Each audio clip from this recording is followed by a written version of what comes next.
Om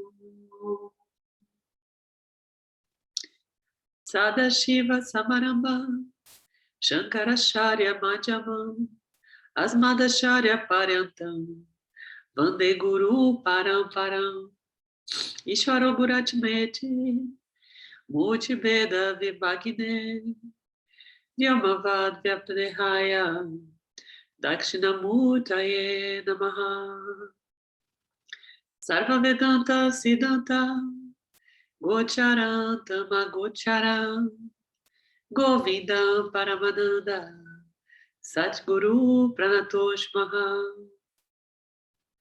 Om Shanti Shanti Shanti Om Namastê. Sejam todos bem-vindos. Peço desculpa, estou com o nariz um pouco irritado, que eu fui fazer exame do Covid para poder ir para o Vipassana na manhã e deu um tilt aqui no meu nariz. Eu sou muito alérgica, né? E aquela coisinha do suave lá que coloca no nariz não combinou muito com o nariz hoje. Então, vamos lá, vamos tentar domar aqui o nariz revoltado. Primeira sessão do segundo capítulo de Katha Upanishad, que aqui no livro físico se encontra na página 102. Vamos continuar a partir daqui. Item 1. O Senhor destruiu os sentidos, direcionando-os para fora. Por isso, todos veem o exterior, não o Atma interior. Uma pessoa sábia, de olhos introvertidos, desejando a imortalidade, vê o Atma interior. Já vou começar comentando essa parte que é muito interessante, uma palavra especial aqui dentro desse contexto, que é a palavra destruiu, né? Então, o Senhor destruiu os sentidos, direcionando-os para fora. Quem aqui tem uma opinião a respeito disso? Por que ele utiliza esse termo, destruir os sentidos? Quem se arrisca a contribuir aqui?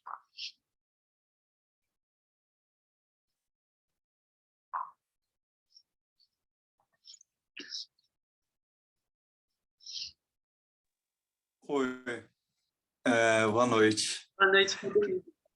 Boa noite. Eu acho que o destruiu tem muito a ver também com o que você já disse uma vez, uma palavra do Mário, né, dele ter feito uma brincadeira, não é uma brincadeira no fato, mas o fato da gente destruir por quê? Porque a gente acaba se apegando de alguma forma aos objetos, né, se identificando através dos sentidos. E isso é uma cola, né? Então eu acredito que tem alguma coisa a ver com isso.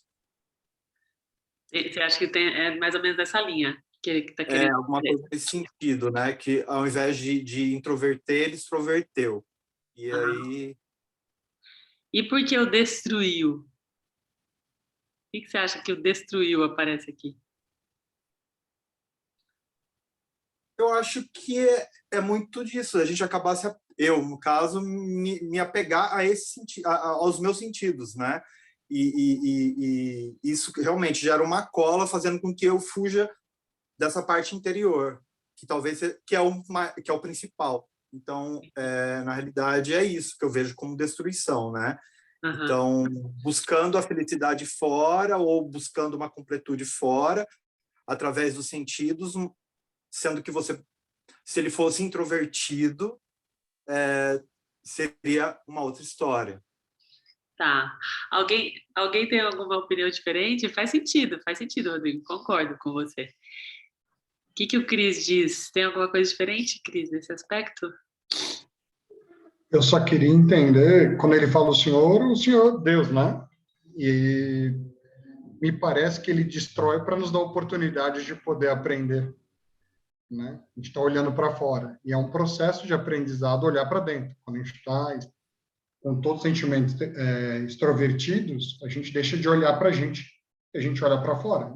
E a gente está aqui, né, neste corpo, com o propósito de poder passar o ciclo de aprendizado. Então, eu estou olhando para fora, eu tenho que estimular, olhar para dentro. Então, parece que ele quebra essa facilidade de olhar para dentro, nos provocando a fazer escolhas. Não sei. Tá, mas aqui ele fala que ele destruiu os sentidos.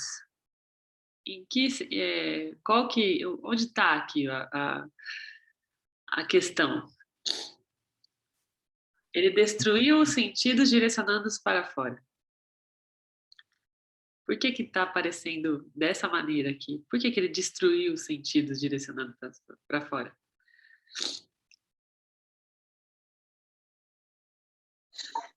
Eu acredito que quando ele fala o Senhor destruiu os sentidos, ele quer dizer que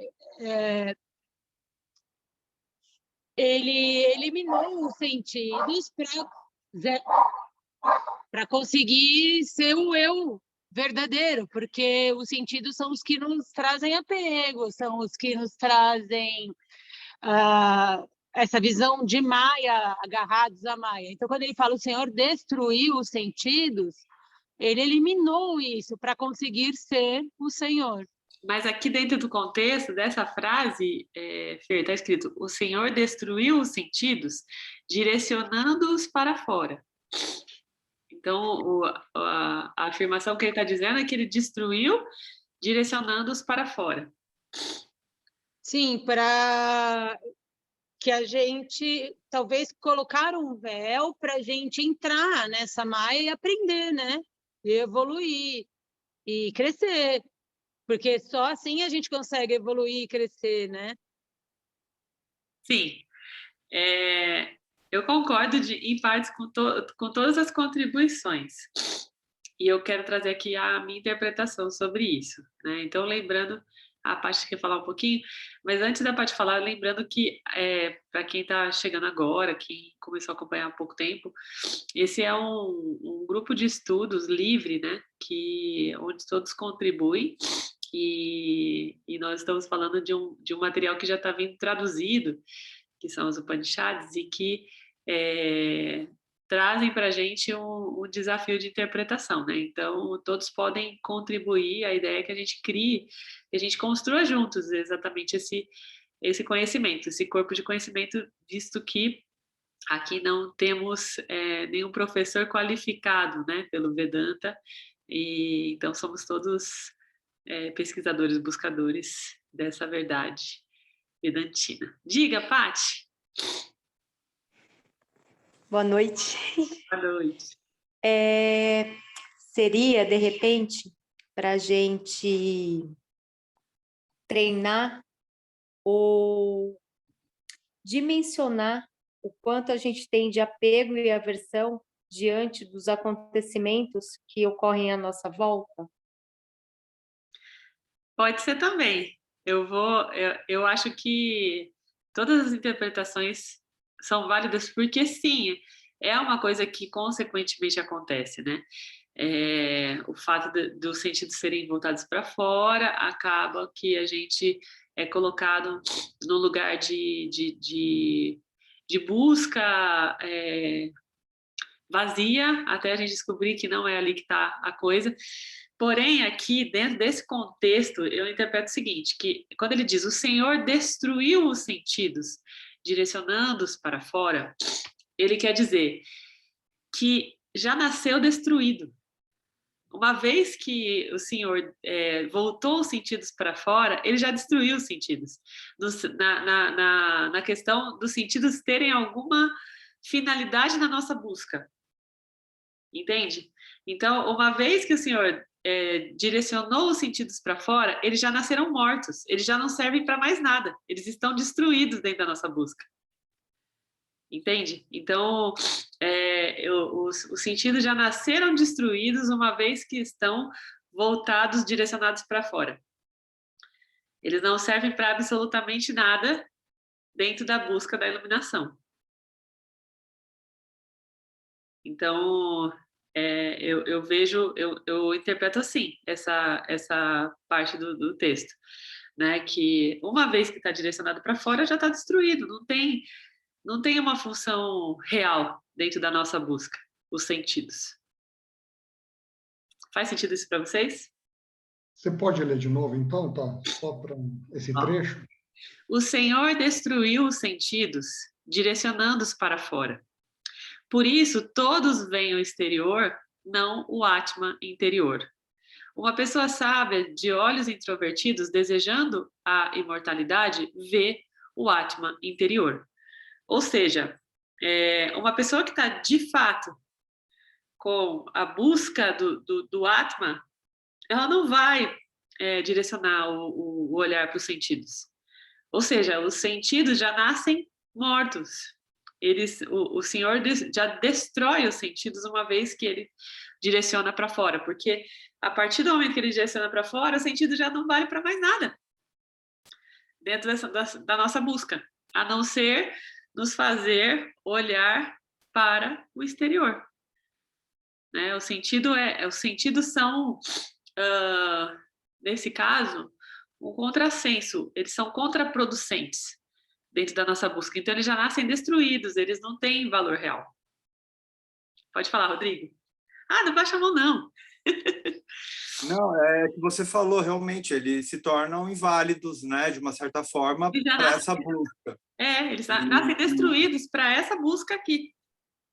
E aí, eu não sei, mas ao mesmo tempo ele poderia se tornar um objeto para ser discriminado também, né, no meio do... Sim, porque quando a gente fala dos coxas, né, das bainhas, das camadas, existe a camada dos sentidos. Então, dentro desse processo investigativo, sim, a gente acaba passeando pelos sentidos justamente para perceber que eles não têm valor, né, um valor real, dentro da busca real do Atman, tá? Então, eu vejo dentro nesse contexto a questão da destruição, né? Então, uma vez que está direcionado para fora, está destruído, não tem o que fazer, não tem função mais real, uma real contribuição para o ser, para o Atman. Pelo contrário, né? Os sentidos, na realidade, acabam sendo contraproducentes, eles estão na contramão do Atman, né? Estão tentando convencer o Atman que ele é apenas o Jiva, uma entidade experienciadora, ok? Então, eu vejo essa interpretação. Alguém tem alguma interpretação diferente queira colocar?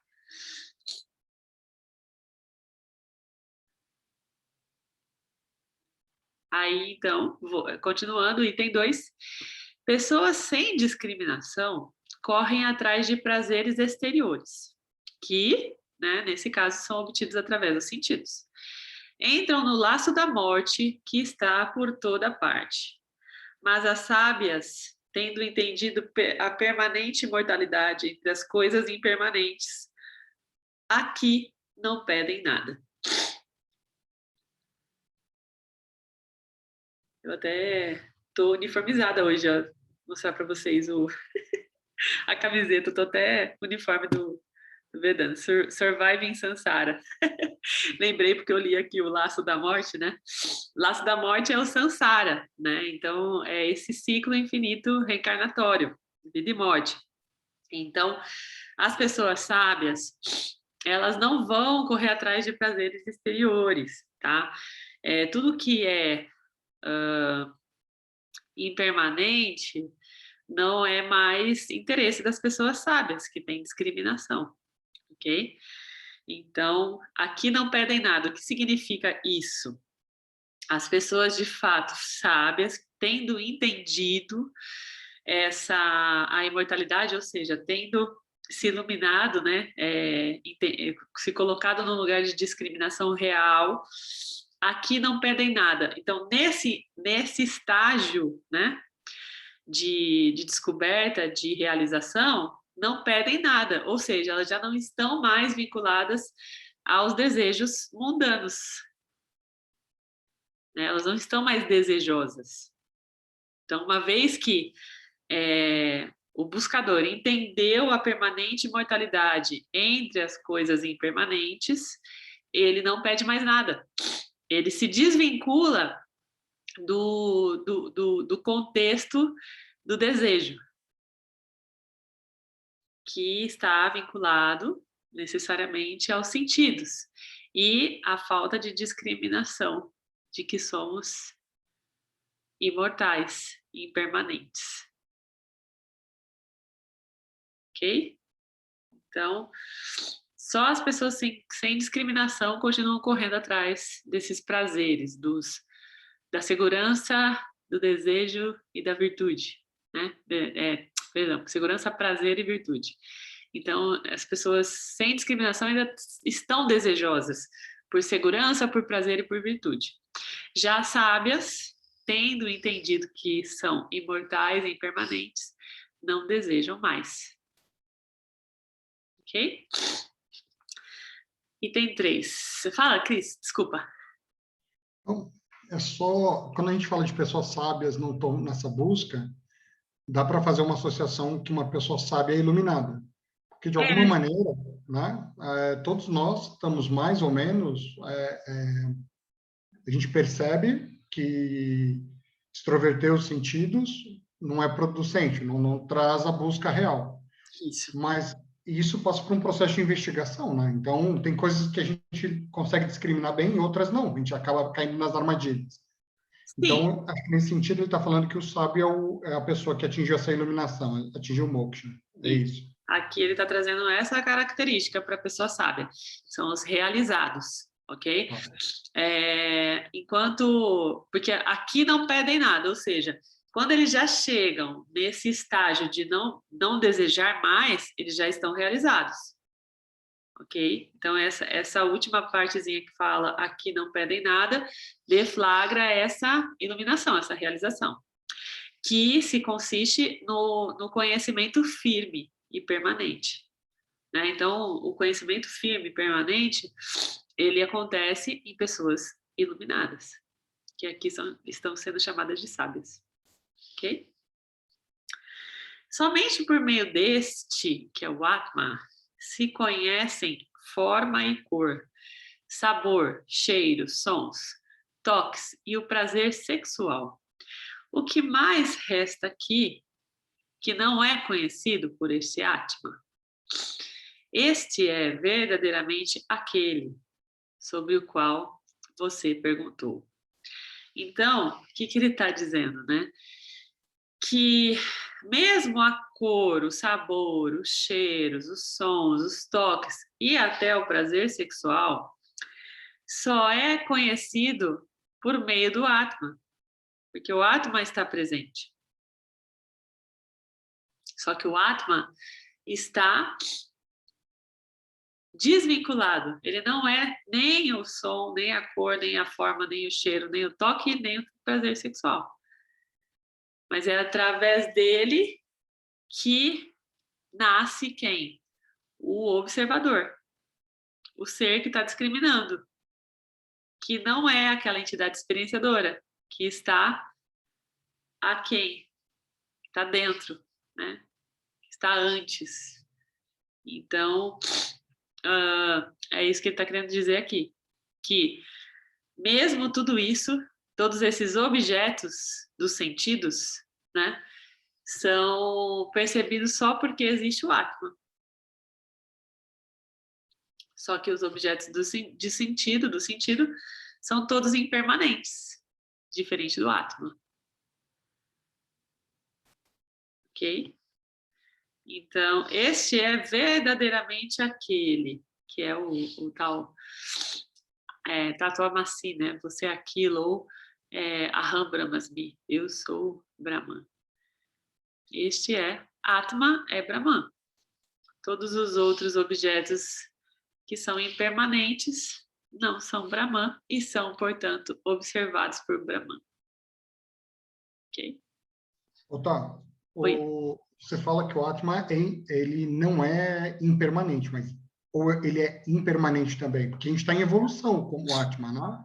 O Atma é impermanente. Impermanente, tá. Eu só queria... é o Atma que é a nossa essência, é o nosso ser. Tá? Aí, aqui ele fala bastante de Atma, né? Mas tem outras literaturas que falam de ser, que falam de Brahman dentro de nós, né?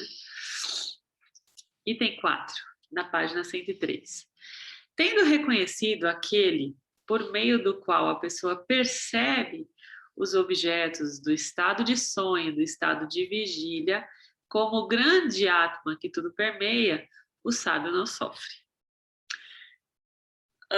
Que a gente falou já em alguns momentos do estado de sonho, o estado de vigília, né? Eu gosto de falar sobre isso. Acho que é importante a gente falar sobre isso aqui. Por quê? No estado de sonho, que é aquele sono menos profundo, e no estado de vigília, que é esse estado que nós nos encontramos agora, os nossos vasanas predominam. Tá? Então, por isso que ele está falando aqui. O estado de sonho, o estado de vigília, por ser predominado pelos nossos vasanas, ele vai se vincular aos objetos. Porque aqui nesses dois estados, nós temos mais propensão de sermos manipulados pelo nosso sanskara, pelo nosso conjunto de vasanas, pela nossa configuração, tá? Já no estado de sono profundo, a gente se desprende dessa identidade, né? Que é o chamado estado de inconsciência. Então, a consciência, nesse caso aqui, é vinculada ao jiva, a consciência da entidade experienciadora. Tá? Então, aqui ele diz, tendo reconhecido aquele por meio do qual a pessoa percebe os objetos, ou seja, aquele que está antes dos objetos, que é o observador, que é o permanente, observando o impermanente. Então, uma vez que o sábio consegue reconhecer esse fenômeno, né, aquele que por meio do qual a pessoa percebe as coisas, ele deixa de sofrer. Então, o sábio não sofre. Então, tendo reconhecido, não sofre. Por quê? Porque se desvincula dessa programação e deixa de ter o desejo e a aversão por esses objetos que são observados. E dentro desse contexto, então, nós temos não só a yoga do conhecimento, que é o Jnana Yoga, que a gente está praticando agora, mas também os outros dois elementos, né, que eu tenho falado, que é o Bhakti, que é a devoção, e o caminho da ação, que é o Karma Yoga. E dentro de Karma Yoga, dentro da ação correta, cabe também a meditação, né, o estado de observação, se colocar necessariamente, disciplinadamente em estado de observação. Porque quando a gente se coloca assim, a gente começa a perceber esse fenômeno, né, esses objetos de desejo e o observador.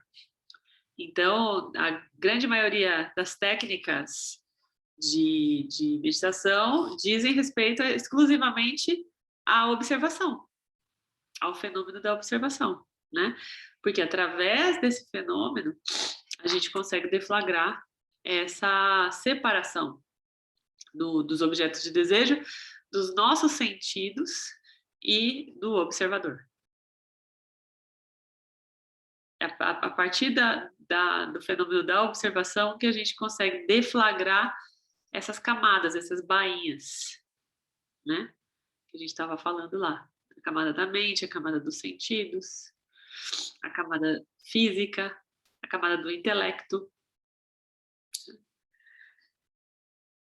Alguém quer comentar algo nesse sentido?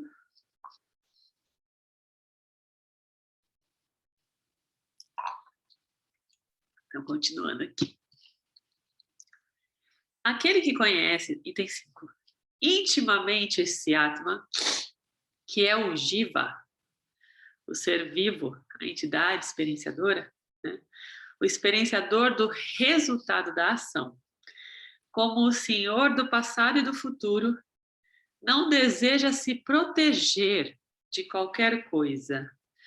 Este é verdadeiramente aquele. Tatua Massi, né? Você é aquilo. Dentro desse contexto aqui, eu trago a atenção para essa parte aqui do não deseja se proteger. O que significa isso na prática do Vedanta? Vedanta em ação. Alguém se arrisca?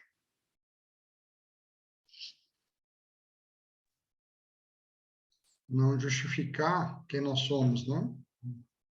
Não esconder as eventuais comportamentos, tendências que nós temos. Ele não precisa, porque ele não tem vínculo, né? Ele entende que ele só é aquilo e está tudo certo. Não tem nem apego nem aversão, aquela versão dele do Jiva, né? Ele entende que o Atma está acima disso tudo, que é transitório.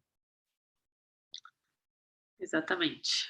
Quando a gente fala em não desejar se proteger de qualquer coisa, o desejo de se proteger é aversão, né?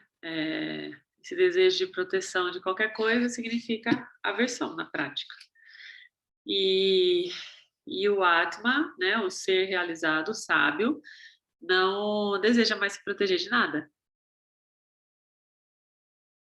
Tá? Então, quando a gente começa a perceber, é interessante, quando a gente começa a reconhecer, fazer o manana do conhecimento, né, colocar em prática, um dos fatores do mokshômetro, que a gente já chamou, né, ou seja, o nosso indicador de moksha, da iluminação, da sabedoria, um dos fatores é justamente parar de manifestar aversão. Então, por exemplo, as pessoas costumam falar, puxa, eu vivi uma fase da minha vida que eu não quero voltar nunca mais, né? Ou então, nossa, eu passei por uma experiência hoje que eu desejo que nunca mais se repita. Quando a gente está verdadeiramente discriminando, a gente sai desse lugar. E a gente substitui o eu não quero que nunca mais se repita por eu estou à disposição para que, se for necessário se repetir, que se repita. Eu não tenho aversão de uma determinada experiência. Se eu precisar repetir todas as vezes que for necessário para meu amadurecimento da minha discriminação, assim será. Eu não tenho problemas com isso. Eu não tenho desejo de roteirização da minha experiência.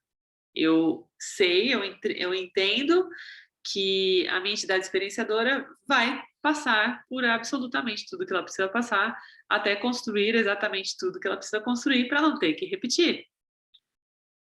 Né? Então, esse desejo de se proteger aqui do item 5 tem a ver com isso. Uma vez que eu quero me proteger de uma recorrência de determinada experiência, eu não estou, de fato, me colocando nesse lugar de Atma. Eu estou me colocando no lugar do fazedor de ações, que deseja roteirizar a sua própria experiência. Faz sentido isso para vocês? Sabe que tem uma pegadinha, né, tá? Que observar o que é dármico e o que não é dármico, né? Como é que a gente define isso? A gente define isso porque a gente roteiriza, né? Então, a gente não tem controle sobre isso. E isso também é um termômetro, me parece assim, só seja, né? O que ele sugere. Então, eu pessoalmente tenho refletido muito sobre isso, né? Me observando para que eu entenda aonde que eu estou tendo esse apego ou essas aversões, sem precisar roteirizar e sem me preocupar com o que é dármico ou não. Eu só tenho que me preocupar em experienciar. Então, eu estou num processo de reflexão intensa sobre como é que eu tenho experienciado aqui o que eu tenho tido de apego e de aversão. Né? Mas é uma pegadinha, né? É uma pegadinha. E, assim, nosso desejo real ele não deve ser necessariamente experienciar, mas discriminar a experiência, né? Então, uma vez que o nosso desejo final é discriminar a experiência, não importa a experiência. A forma que ela se apresenta deixa de importar para a gente. Porque forma nada mais é do que vazio. O que tem ali, na realidade, é uma matéria, é um conteúdo para ser discriminado. E não para ser evitado, ou traumatizado, ou, enfim, né? Qualquer outra coisa mais grosseira que isso. Então, assim, é justo que a gente tenha um desejo por sermos errantes, inéditos, né? Que eu usei uma vez essa expressão, é até engraçado, porque virou piada isso, da gente ser errante e inédito, mas é justo que eu queira diminuir um pouco essa recorrência, né? Ou seja, errar e cair em buracos novos, né? É justo, porque faz parte do nosso processo, né, de desejo. É um desejo um pouquinho mais nobre do que o desejo por avacalhar e continuar na mesma, né? Mas, uma vez que eu tenho esse desejo, e esse desejo me aparta desse estado de neutralidade, né? Ou seja, se esse desejo vai contribuir para uma aversão sobre uma experiência que se recorre, né? Que é uma recorrência de uma experiência, já não serve mais para nossa busca, né? Querer ser errante inédito. Então, é um capricho do nosso caminho que não importa. Ah, então tá, você quer terminar o seu processo errando só coisas novas? Tá, mas o que isso muda dentro da sua experiência? E se você tiver que repetir exatamente o mesmo cenário até a sua iluminação? Qual é o problema que há nisso? Não há problema, verdadeiramente. É que a gente enxerga esse processo, a gente tem uma tendência mental, estrutural, de enxergar esse processo como um processo evolutivo, né? E não necessariamente é um processo evolutivo. Ele só é. Ele é um processo, ele é uma experiência. Então, eu não posso em nenhum momento mensurar, eu não consigo mensurar a quantos por cento eu estou da iluminação. Porque mesmo que existisse uma régua, um índice, ainda assim correria o risco de eu voltar a estaca zero. Porque se a gente reunir todas as qualificações do buscador, para a iluminação, ainda assim, em última instância, nós precisamos da graça para obtermos da graça do Criador, do Senhor, né? Para obtermos de fato essa iluminação. Então, essa graça está vinculada ao mistério, àquilo que a gente não acessa. A gente não sabe quantas experiências nós tivemos aqui, qual é de fato a configuração do nosso karma. Só quem sabe isso é o Criador, é o Senhor. Né? Então, em última instância, a gente depende dessa graça, da liberação dele. Né? Então, por conta disso, quando a gente fica tentando se proteger de qualquer coisa, nós estamos sendo caprichosos com o nosso processo. Né? Nós estamos nos vestindo de Deus, querendo arbitrar e roteirizar a nossa busca, o nosso processo, né, de iluminação. Então, essa quebra do processo de aversão é condicional à nossa iluminação. Né? Então, o verdadeiro buscador não deseja absolutamente nada. Nem que determinada experiência traumática e sofrida não se repita. Isso não pode ser um desejo. Isso é um pensamento dual, então, né? Eu só quero experiência nova porque eu não quero a outra, né? Eu quero errar coisa nova. Exatamente. De algum modo, mora aí uma aversão à recorrência. E a gente não tem essa opção. de ser aversivo à recorrência. Se precisar a gente recorrer 1 milhão de vezes ao mesmo cenário para conseguir de fato se iluminar, é assim que vai ser. Isso nada mais é do que vazio, que é só uma forma das infinitas outras formas que tudo pode ser manifestado no nosso campo. Né? Então, por quê? Pode falar. É interessante porque isso é uma das coisas que silenciosamente mais desafia cada um de nós, né? Porque a gente sempre está pensando quanto que eu tenho que melhorar, quanto que eu me tornei uma... É diferente de você avaliar se eu estou evoluindo espiritualmente na forma como eu me relaciono. Ou seja, eu estou caminhando para frente, mas não criar uma métrica, né? E a gente tem essa tendência de criar métricas, né? De, puxa, não, já estou melhor, eu estou sempre... Eu diria que tem duas coisas assim que eu discordo na sua fala, Cris. Primeiro que você fala, a gente está sempre buscando X, Y, Z. Ou então, nós temos uma tendência de se comparar ou de ter uma régua. Na realidade, nem uma coisa nem a outra. As duas coisas estão diretamente vinculadas a um condicionamento que a gente passa. Porque a nossa mente não inventa isso. Nem métrica, nem comparação, nem referências. Quem inventa isso é o sistema que a gente é submetido. Né? Então, nós não sabemos que nós temos que passar por um processo de avaliação até que a gente passa por um processo de avaliação. E isso pode começar muito cedo, através da interferência dos nossos pais, através de uma comparação da nossa performance com a performance do nosso irmão, por exemplo, ou com a performance de um outro ponto referencial. Ou pode acontecer um pouco mais tarde, quando a gente é inserido dentro da estrutura educacional, né? Então, existem algumas sociedades que são mais avançadas que a nossa, né? Onde a criança, pelo menos na primeira fase da infância, ela é poupada desse tipo de tendência, né? Que na verdade é um condicionamento, não é uma tendência, porque a mente não tem uma tendência de construir isso. A mente é condicionada dentro desse padrão. Então, nós não somos sempre, nós não estamos sempre voltados para isso. Não, nós estamos sempre condicionados para isso.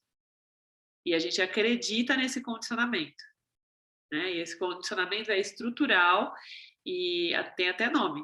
Aqui, nessa sociedade, se denomina patriarcado. Então, é um condicionamento de performance, de comparação, de competição. É um condicionamento que a gente, todos nós, homens e mulheres, estamos submetidos. E a gente, de algum modo, se convence de que é o status quo, que é a forma, o modus operandi da vida. E generaliza isso, né? Quando não se passa de um condicionamento. E aí a gente vê, né, várias histórias. Eu estava até lendo o livro aqui, Entendendo o Ego, que é o último livro do Cria, que foi lançado na semana retrasada do aniversário, né, do Cria, eu acho. E lá tem um conto muito interessante, que é do tigre, que foi criado como ovelha, né? Como cordeiro. E aí chega um outro tigre no espaço onde ele vivia lá, no campo onde ele vivia, e começa a observar, fala, pera, mas tem um tigre no meio das ovelhas, e o tigre ficava saltitando para lá e para cá, pastando lá com as ovelhas, e aí o outro tigre começou a observar, falando, não é possível, esse tigre tá maluco, né? E aí ele vai e fala para ele, cara, você precisa se dar conta aí, você precisa matar uma ovelha. Aí o tigrinho, né, o tigre ovelha fala, você tá maluco?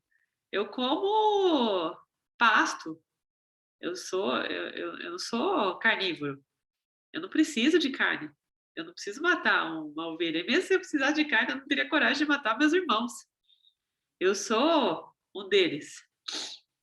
E aí o tigre, o grandão, né, fala para ele, cara, você não é uma ovelha, você é um tigre. E aí ele tenta de todo modo convencê-lo, né, e ele não quer acreditar. Até que um dia o tigre tem uma ideia. Ele leva ele no lago e apresenta ele para sua própria imagem, que nunca tinha tido a oportunidade de ver, de se ver, né? Daí ele fala assim, e aí, você acha que o que você está vendo é parecido ou é diferente dos seus irmãos, que você está denominando igual? Ele falou, é diferente. Então, é mais parecido com eles ou comigo? Com você. Então, você é um tigre. E aí ele dá um pedaço de carne para o tigre comer. E aí ele acessa um conjunto de ideias e fala, realmente essa carne é saborosa. Realmente eu sou carnívoro. Né? Então, acontece ali a comparação, né, da imagem.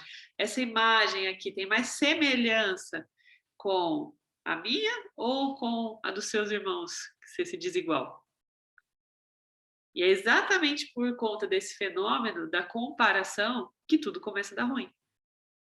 Porque a gente se identifica com algo que a nossa essência não concorda. Mas os nossos órgãos de sentido acabam se convencendo. Né? Então, esse conto do tigre ilustra muito bem isso. Porque se não tivesse nunca aparecido um tigre naquela comunidade, esse viveria, né, como ovelha o resto da vida. Sem nem desconfiar de que não é uma ovelha. De que não é uma ovelha. Né? Então, porque em essência, nós não temos diferença.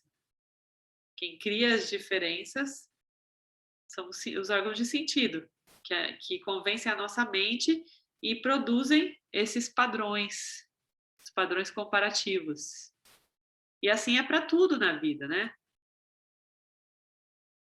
Assim é para tudo na vida. E é exatamente aí que nasce o sofrimento.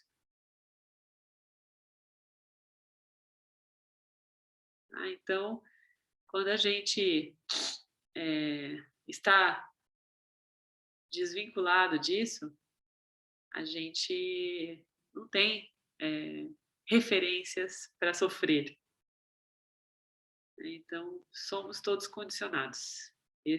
Essa é a verdade. Não existe nada que é naturalmente formado ou conformado sem um condicionamento por trás. É que a gente vai repetindo esse condicionamento sem discriminação, né? Até que a gente mesmo, a nossa essência de ovelha diz, espera, você não é esse tigre. Aí você fala, não, eu não sou mesmo. Então, peraí, então eu vou ter que olhar em outro espelho, porque esse aqui dos órgãos de sentido já não me serve mais. Né? E aí a gente se apresenta para outro espelho, né? A gente conhece outras formas, outras referências de quem somos. A ideia é essa. Mais alguém quer comentar sobre isso? Desculpa, mas eu também li essa parte do livro, citou aqui, mas eu não tinha parado. Agora você trazendo essa questão dos sentidos também, do primeiro, como que os sentidos são importantes para validar esse ego, né? Essa máscara que ele está ali, né? E que ele resolve colocar. E é onde confunde realmente tudo, né? Justamente. Nossa. Então, olha só que interessante, né, Rodrigo? Até então, o paladar dele, que é um dos sentidos, se conformava com os sabores dos vegetais. Os órgãos internos dele funcionavam em pleno vapor, com toda a potência, sendo alimentados exclusivamente de vegetais. Mas aí o tigrão, né? Ele precisava de um recurso para convencer da ilusão, né? Para convencer o outro tigre da ilusão. E aí ele usa dois órgãos de sentido, né? Que são os olhos e o paladar. E é assim que a gente sai falando por aí que a gente precisa comer carne, né? Porque senão a gente fica fraco. Ah, mas não, meu organismo não funciona sem carne vermelha. Eu preciso comer todo dia, senão eu fico fraco.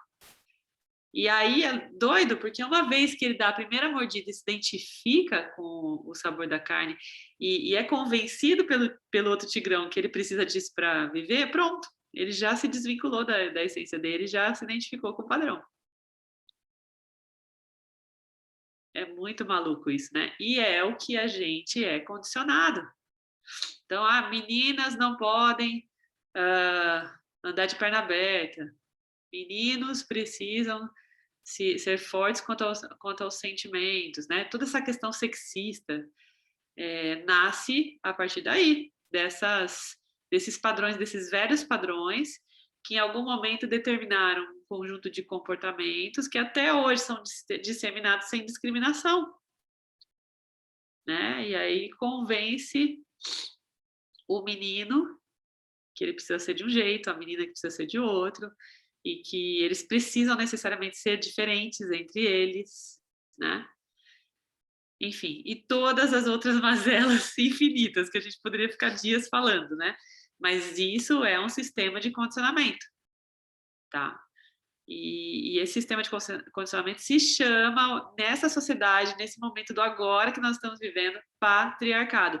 E quanto mais a gente consegue entender, discriminar sobre ele, mais a gente desmantela esses condicionamentos, né? Mais força a gente tem.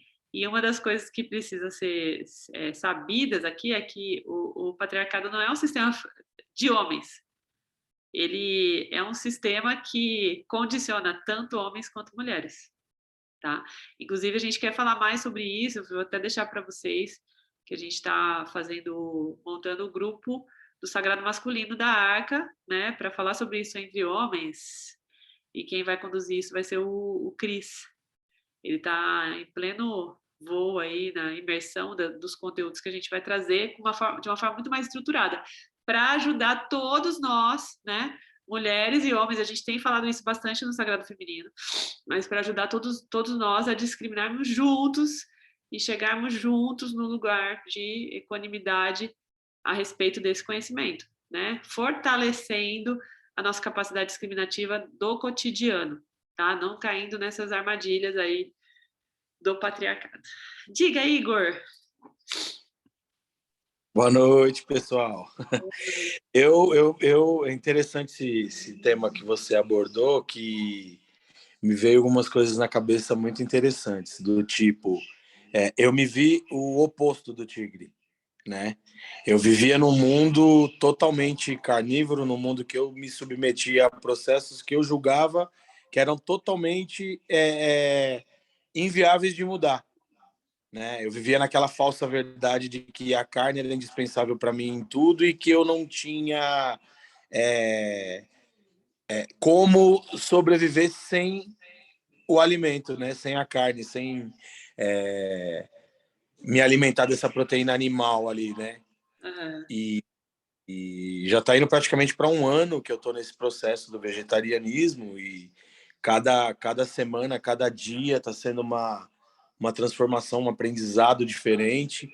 E eu posso falar com muita propriedade que não precisamos da carne, né? Não temos a necessidade da carne vermelha, não temos a necessidade do frango, porque a gente estava até tendo uma conversa esse final de semana, né, Fernanda, né, sobre o próprio frango, né? As pessoas julgam que a carne branca do frango é muito sadia, né? E as pessoas esquecem que o frango ele demora 40 dias para o abate, né? O frango não dorme, ele fica ali naquele virado no giraia, como a gente pega lá 3, 4 rituais de ayahuasca um atrás do outro, fica virado, né? E o bichinho morre lá com 40 dias, né? E a pessoa, comi um filezinho de frango saudável, né? E tá comendo uma bomba de hormônio, né? Então é muito gratificante de ouvir, né, uma abordagem dessa vindo de um livro do Cria, né? E entender o processo ao contrário dentro de mim, né? Que eu me via num patriarcado ali de que eu, de pequeno, eu vivi comendo carne, né? Fosse a carne que fosse, tinha que comer carne todo dia. E meu pai mesmo falava, não, tem que comer carne, homem tem que comer carne porque tem que ficar forte.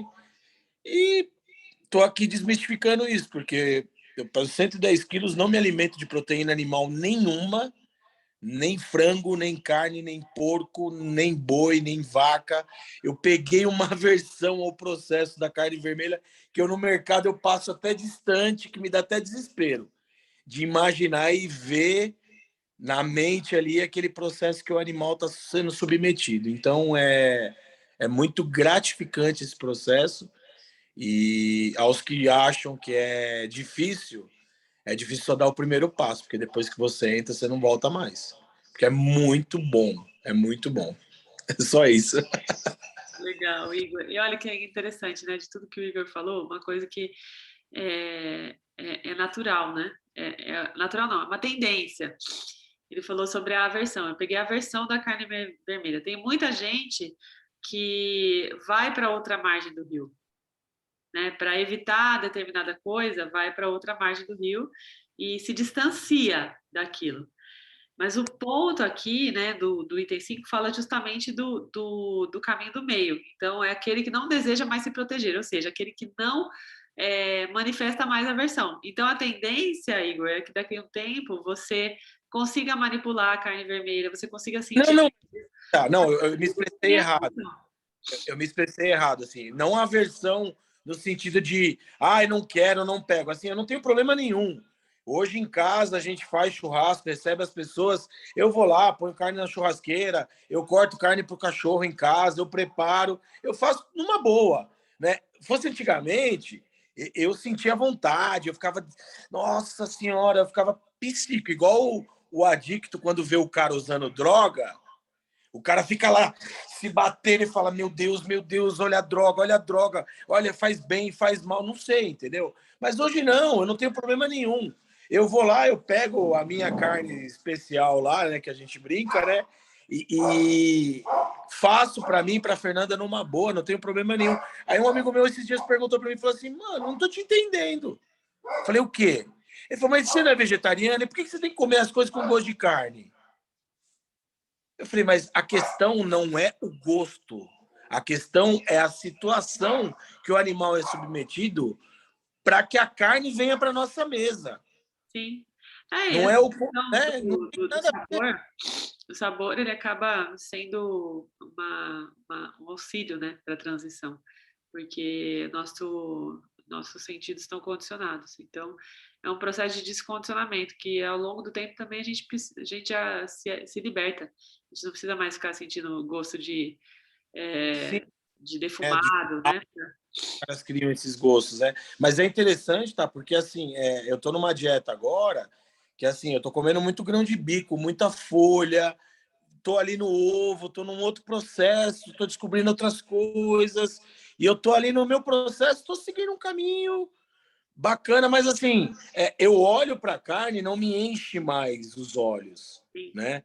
Aquela coisa que eu falo assim, nossa, que saudade daquela picanha suculenta, que eu gostava de carne assim. Quantas vezes eu não falei aqui nas sangas que a gente fazia da essência da iluminação, eu vou comer carne, não sei o que, eu gosto, e eu não vivo sem e tal. Aí, tá aí a prova. É simples. É só a gente se permitir vivenciar um processo. E tá tudo bem. A Ela gente se gosta, tá tudo permitir, bem. a gente se permitir se desvincular dessas verdades absolutas. Sim, sim. São a única coisa E que... é igual religião, né, tá? Eu não faço do meu processo a verdade absoluta, de tentar fazer aquela lavagem cerebral na cabeça das pessoas e falar assim, ó, o Cris aí que come carne, ô Cris, você vai pro inferno, porque você tá comendo carne. Não, não é essa a questão. Se ele tá se sentindo bem comendo a carne, tudo bem, é o processo dele. Eu tenho que fazer o meu processo, que o processo é meu. A mudança, ela parte de mim. Não eu fazer ele mudar por conta da minha opinião. Isso eu não quero. E eu aprendi isso como a gente fazia dentro de casa, que a Fernanda não comia carne, mas a Fernanda nunca me obrigou a não comer carne. Sim, Ela sempre falava, Igor, isso não é para sempre. Dê tempo ao tempo, que você vai entender. E aconteceu, e veio e eu mudei. sim. É isso. Que bom, né? Que bom que a gente se dá a permissão de deixar de se condicionar, porque para cada um se manifesta de uma maneira. Tem gente que vai continuar, inclusive estava lá no seminário do CRIA, estava muito engraçado, que teve um caso, né, que a gente ouviu num dos satsangs, de um ser iluminado na Índia que tinha uma barraquinha de cigarro. Ele vendia cigarro, tipo o cigarro do Paraguai. Ele era iluminado e ninguém acreditava nisso. E ele provou que era um ser iluminado para muitas pessoas. Então, isso é o auge, né, do desapego da aversão, né? O cara que aceita ser um propagador de ignorância sendo iluminado. Então, a Índia tem dessas coisas, né? A Índia é um antagonismo que desafia a nossa mente, nossa lógica. E tem muitos seres lá que são iluminados que a gente jamais conseguiria identificar, né? E então cada um tem a sua forma de manifestar, a sua forma de desmantelar esses sentidos, né? Esses vasanas vinculantes. E isso não está exclusivamente vinculado ao consumo ou não de qualquer coisa, mas a capacidade discriminativa que a gente tem, porque também não adianta criar aversão a qualquer coisa, porque a aversão é o desejo ao contrário, né? Então, enquanto a gente tiver aversão, a gente vai estar patinando do mesmo jeito. A ideia é que a gente consiga discriminar a respeito de todos esses sentidos, ok? Então, nós paramos no item 5, na página 103, ok? Então, nós vamos interromper aqui, que nós chegamos aqui a 1 hora da sanga, e a gente vai continuar no item 6 na semana que vem. Não, na semana que vem não, gente, na outra, tá? Semana que vem eu estarei em Vipassana, então eu volto no sábado e na outra terça a gente retoma a programação normal. Deixa eu só marcar aqui. Que a Gabi não está mais entrando, né? Então já tomei juízo. A ausência da Gabi me fez usar o marcador do livro. Estamos parando aqui no item 6, página 103.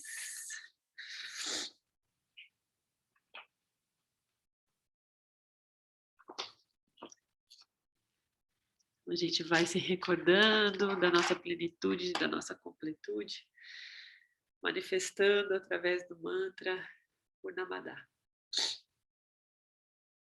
Om Purnamada Purnamidam Purnamudachyate Purnasya Purnamadaya Purnameva Vashishyate. Om Shanti Shanti Shanti.